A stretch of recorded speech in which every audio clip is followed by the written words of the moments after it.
स्नान, दान, श्रद्धा, विश्वास और आस्था का पर्व मकर संक्रांति की आप सभी को ढेर सारी शुभकामनाएं। नमस्कार, कशिश न्यूज पर शुभ संक्रांति देख रहे हैं आप। मैं हूं रश्मि श्रीवास्तव आपके साथ और हमारे साथ मौजूद हैं ज्योतिष आचार्य पंडित अभय कृष्णा जी महाराज। महाराज जी, एक बार फिर से बहुत स्वागत है आपका कशिश न्यूज पर। बहुत बहुत धन्यवाद।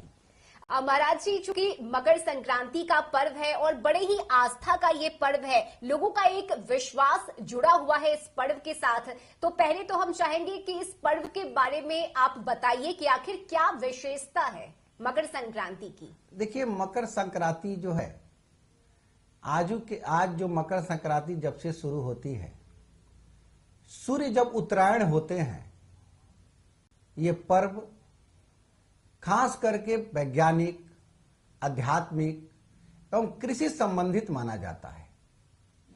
जैसे जब सूर्य उत्तरायण होते हैं तो कृषि के लिए लाभकारी समय शुरू हो जाता है। सारे नए फसल का उदय एवं वैज्ञानिक इसलिए कहा जाएगा कि इस पर्व में खास करके गंगा स्नान, दान अध्यात्म से जुड़ा है और खिचड़ी वगैरह जो है इस दिन खाया जाता है। तो खिचड़ी क्या है कि खिचड़ी बनाने में कई तरह के दाल, चावल, सब्जियां के मिश्रण करके ही बनाया जाता है।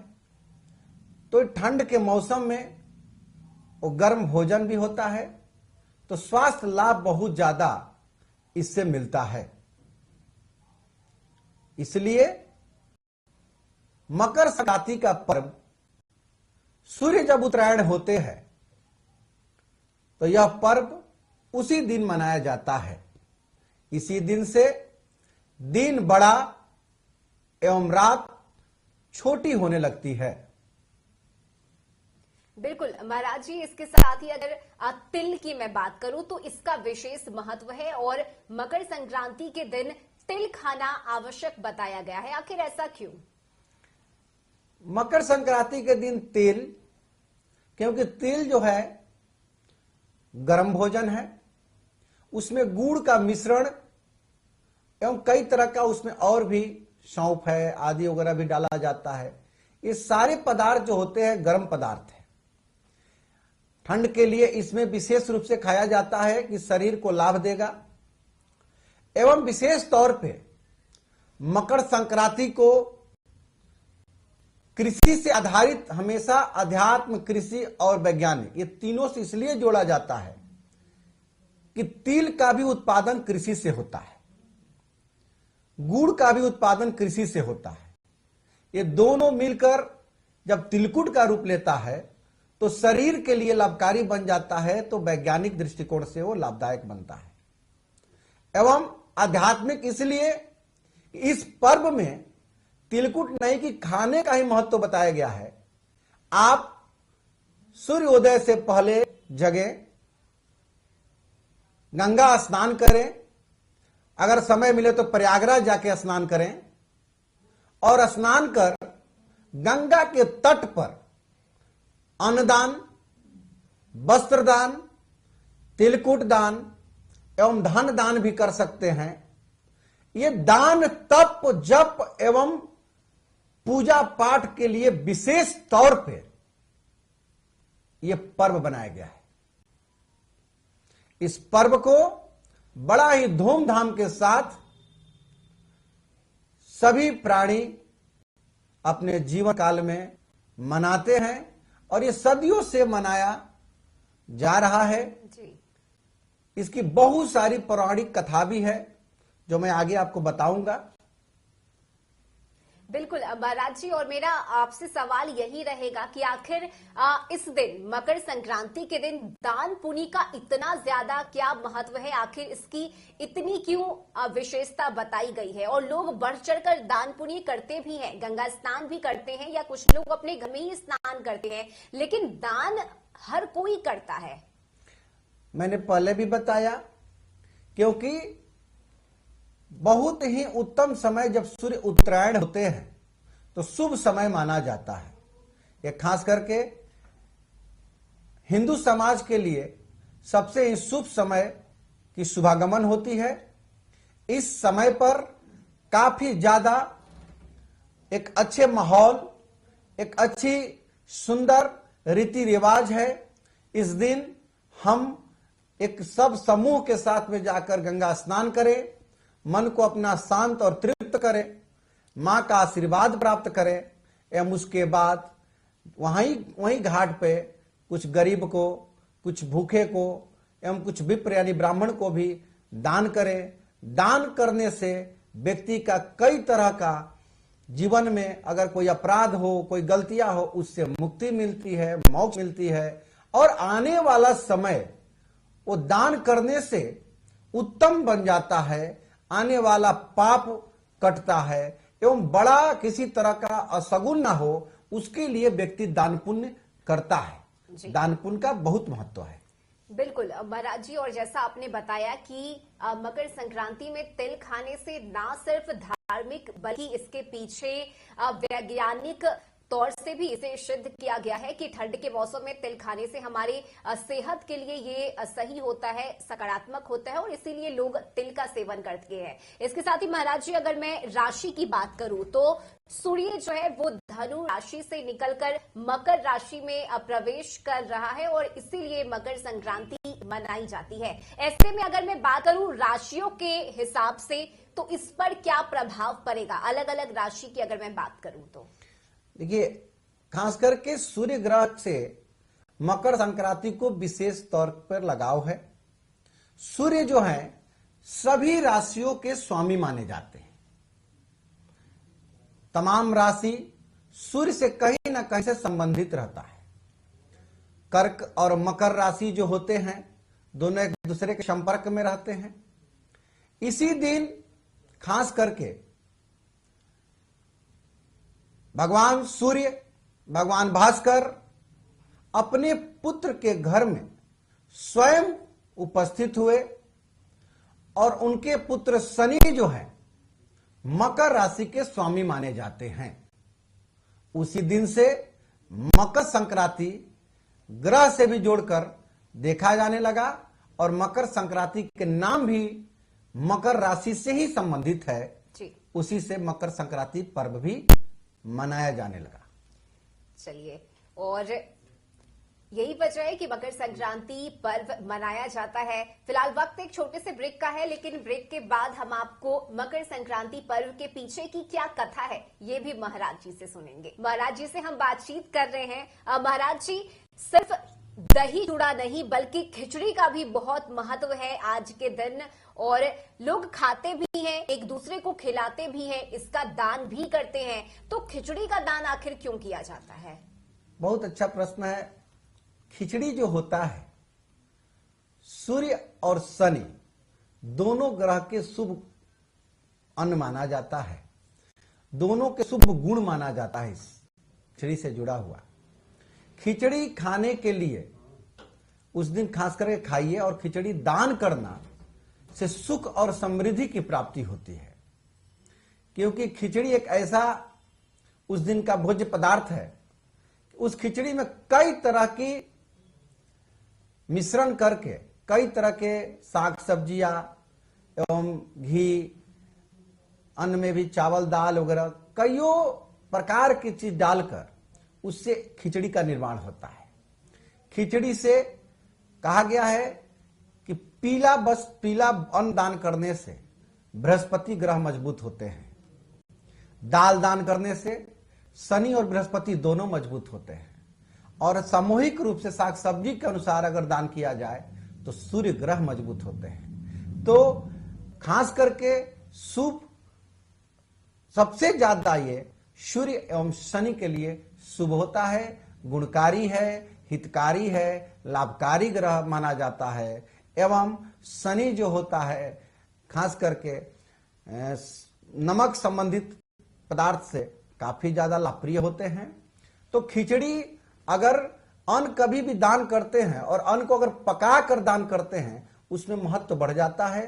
तो उस दिन खिचड़ी को बनाकर आप ऐसे सारी सामग्री दान जो करता है वो तो ठीक ही बात है, लेकिन अगर भोजन बना के दान करता है तो वो स्वतः तुरंत दान होगा, और जिन प्राणी को आप दान करते हैं वो तुरंत उसको ग्रहण करते हैं, तो आपका फल तुरंत प्राप्त होता है। सुख समृद्धि का सबसे बड़ा सूचक माना जाता है। तो खास करके खिचड़ी जरूर इस दिन दान करना चाहिए।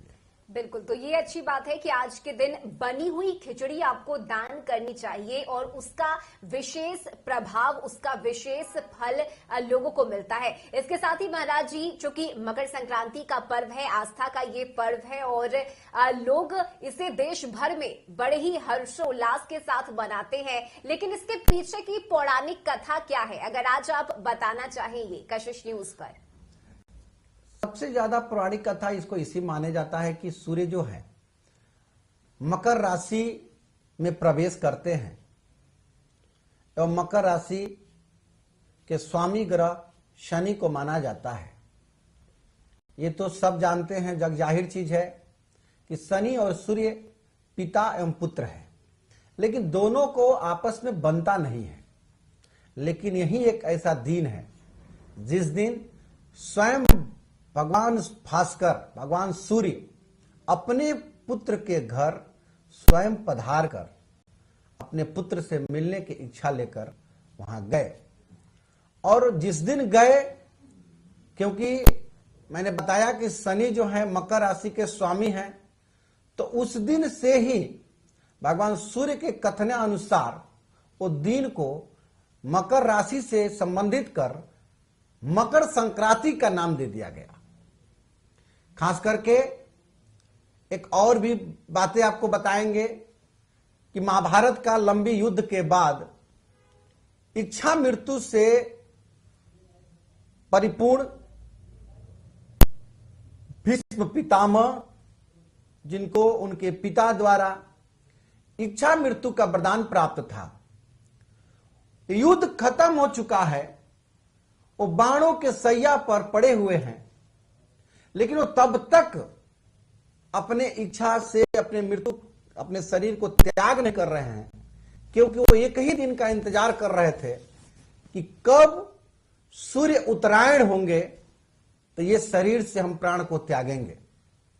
इसी दिन सूर्य ग्रह उत्तरायण होते हैं और भीष्म पितामह जो बाणों के सैया पर सोए हुए हैं, वो चारों तरफ से अपने राज्य को सुरक्षित देखते हुए अपने पिता के द्वारा जो वरदान प्राप्त किए हैं इच्छा मृत्यु का, उस दिन अपने शरीर से प्राण का त्याग करते हैं। और कथा है कि बहुत पहले कई पीढ़ियों का अस्थिया इस पृथ्वी पर पड़ा हुआ था, और जो आज हम स्नान गंगा नदी में करते हैं, गंगा हमारी पवित्र माता है, तो ये गंगा का आविष्कार भी कैसे हुआ उससे भी संबंधित मकर संक्रांति की कुछ कहानी है जो मैं आपको प्रकट कर रहा हूं जी। अनेकों वर्षों तक अपने पूरे पूर्वज के अस्थिया को गंगा में विसर्जन हेतु मन में संकल्प लेकर भागीरथी ने हजारों साल प्रतिज्ञा कर भगवान ब्रह्मा को प्रसन्न कर उनसे वरदान ले माता गंगा को पृथ्वी पर लाने के लिए अपना विचार प्रकट किए। ब्रह्मा द्वारा गंगा को भेजने पर माता गंगा की अभिमान कि मैं तो यहां से चलूंगी, लेकिन मेरा प्रभाव कौन रोकेगा। ब्रह्मा के यहां से माता तो निकल गई है, इतनी उनकी प्रभाव है कि लग रहा है कि पूरी सृष्टि जलमग्न हो जाएगा। फिर भागीरथी बोले कि तो कोई फायदा ही नहीं हुआ, तो पुनः वो भगवान शिव का प्रार्थना करते हैं, और शिव जो है वो तमाम अहंकार से भरी हुई माता गंगा को अपने जटा में समाहित कर लेते हैं, और धीरे धीरे एक पतले धार में ये कह के छोड़ते हैं कि आप आगे आगे भागीरथी चलेंगे और पीछे पीछे आप चलेंगे। जैसे जैसे भागीरथी जी पृथ्वी पर चलते गए, मां गंगा उनके पीछे पीछे चलती गई। भागीरथी के पीछे होते हुए कपिल मुनि के आश्रम से गुजरते हुए गंगा जाकर सागर में समाहित हो जाती है। तो उसी गंगा मां के मकर संक्रांति के दिन ही इस दिन सागर में समाहित का भी कथा है। उस दिन भी मकर संक्रांति का दिन था, इसलिए मकर संक्रांति के दिन 3 तौर पे बड़ा उत्तम माना जाता है। इस दिन भगवान सूर्य जो है अपने पुत्र के घर गए थे। पुत्र जो है शनि मकर राशि के स्वामी है, एक ये कथा है। दूसरा, इसी दिन भीष्म पितामह ने अपना शरीर से प्राण त्यागे थे। इसी दिन सूर्य जो है उत्तरायण होते हैं और इसी दिन कपिल मुनि के आश्रम होते हुए माता गंगा सागर में समाहित हुई थी। ये कई कथाएं इससे संबंधित है, इसीलिए मकर संक्रांति आज 14 या 15 तिथि के अनुसार मनाया जाता है। तो ज्योतिष आचार्य पंडित अभय कृष्णा जी महाराज हमें बता रहे हैं कि आखिर दान पुण्य क्यों करना चाहिए, इसकी क्या विशेषता है और साथ ही मकर संक्रांति के पीछे की क्या कथा है, ये भी महाराज जी ने हमें सुनाया है। आप सभी दर्शकों को हम बताएंगे कि आज हमारे साथ महाराज जी हैं, उनसे हम बातचीत कर रहे हैं। महाराज जी, पहले तो दर्शकों में ये कंफ्यूजन है कि 14 जनवरी को मकर संक्रांति मनाएं या फिर 15 जनवरी को। कई लोग ये भी जानना चाहते हैं कि क्या सिर्फ गंगा स्नान का ही महत्व है या इसके अलावा किसी और भी नदी में लोग स्नान कर सकते हैं। तो ये सब कुछ हम चाहते हैं कि आप बताइए। बहुत अच्छा आपने प्रश्न पूछा, खाकर सबको होनी भी चाहिए। मेरे पास भी बहुत सारा ऐसे प्रश्न आते हैं कि महाराज मेरे शहर में तो गंगा नदी है नहीं, तो मैं कैसे स्नान करूं? गंगा स्नान करने के लिए मुझे यहां से कई किलोमीटर दूर जाना पड़ेगा। तो मैं आप लोग को आज एक चीज बताना चाहता हूं कि मकर संक्रांति के उपलक्ष्य में गंगा नदी में ही केवल स्नान कर सकते हैं। गंगा क्योंकि हिंदू धर्म का सर्वश्रेष्ठ नदी में से एक मानी जाती है। आप शिप्रा नदी में, यमुना नदी में, नदी में, गंगा नदी में, जो भी नदी आपके पास उपलब्ध हो, मन रूपी गंगा मानकर आप स्नान करें। और कहा जाता है कि अगर कोई सामग्री न हो तो मन रूपी आप सारे सामग्री को चढ़ाकर पूजन पाठन कर सकते हैं। तो आप उस जल को प्रवेश करने से पहले माता गंगा का ध्यान करके, और कोई भी नदी में आप प्रवेश करते हैं तो माता गंगा का ही नदी का स्नान का पुण्य प्राप्त करते हैं। दूसरा प्रश्न आपका था कि आज 14 और 15 को ऐसा क्यों होता है। आप एक चीज आज जान लें कि जब भी जिस साल पौष पूर्णिमा जिस दिन पड़ेगा उसके अगला दिन मकर संक्रांति मनाई जाती है। पौष पूर्णिमा जिस दिन भी पड़े, अगर 14 तारीख को पड़े तो 15 को मनाया जाता है, 13 तारीख को पड़े तो 14 तारीख को मनाया जाता है। इस बार महाकुंभ भी लग रहा है, तो 13 तारीख को पौष पूर्णिमा और 14 तारीख को मकर संक्रांति एवं महाकुंभ स्नान का भी शुभारंभ हो जाएगा। सबसे सुंदर, सबसे उत्तम इस साल का मुहूर्त 9:03 प्रातः काल से लेकर 10:48 के बीच अगर जो व्यक्ति गंगा स्नान या कोई नदी में स्नान कर तिल, गुड़, अन्न, वस्त्र जो भी दान करने उनकी क्षमता के अनुसार दान करते हैं तो बहुत ही उत्तम पुण्य को प्राप्त करते हैं। यही सब विधान है। तो मैं सारे आपके चैनल से भी सारे श्रोता को भी ये कहूंगा कि अगर आपको स्नान करना ही है तो उत्तम मुहूर्त में क्यों ना करें। तो आप जगें सुबह में, और कल जगने का समय थोड़ा बदल लें।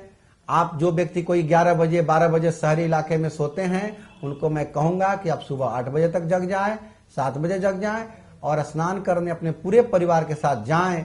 और 9:03 से लेकर 10:48 के बीच अगर स्नान आप करते हैं और कोई भी अन्न का दान कर देते हैं, तिल वगैरह, काला तिल, सफेद तिल, तिलकुट वगैरह जो भी बनता है बना कर ले जाए, भिक्षुक को, भूखे को अन्न दान करें एवं गंगा स्नान कर अपने पूरे परिवार को पुण्य की भागीदार बनाए। मकर संक्रांति धूमधाम से मनाए, वहां से लौट कर आकर चूड़ा, दही और व्यंजन भोजन ग्रहण करें, एवं भिक्षुक को, ब्राह्मण को भी घर बुला के भोजन अवश्य ही कराना चाहिए। चलिए, बहुत धन्यवाद महाराज जी, आपका एक के बाद एक कई सारी कथाएं आपने सुनाई है और मुझे पूरी उम्मीद है कि ये कथा सुनकर दर्शक भी उन्हें ये मालूम चल सका होगा कि मकर संक्रांति के पीछे सिर्फ एक नहीं बल्कि 3 कथाएं हैं जो आपने अभी सुनाया है। बहुत धन्यवाद आपका महाराज जी हमारे साथ कशिश न्यूज पर जुड़ने के लिए।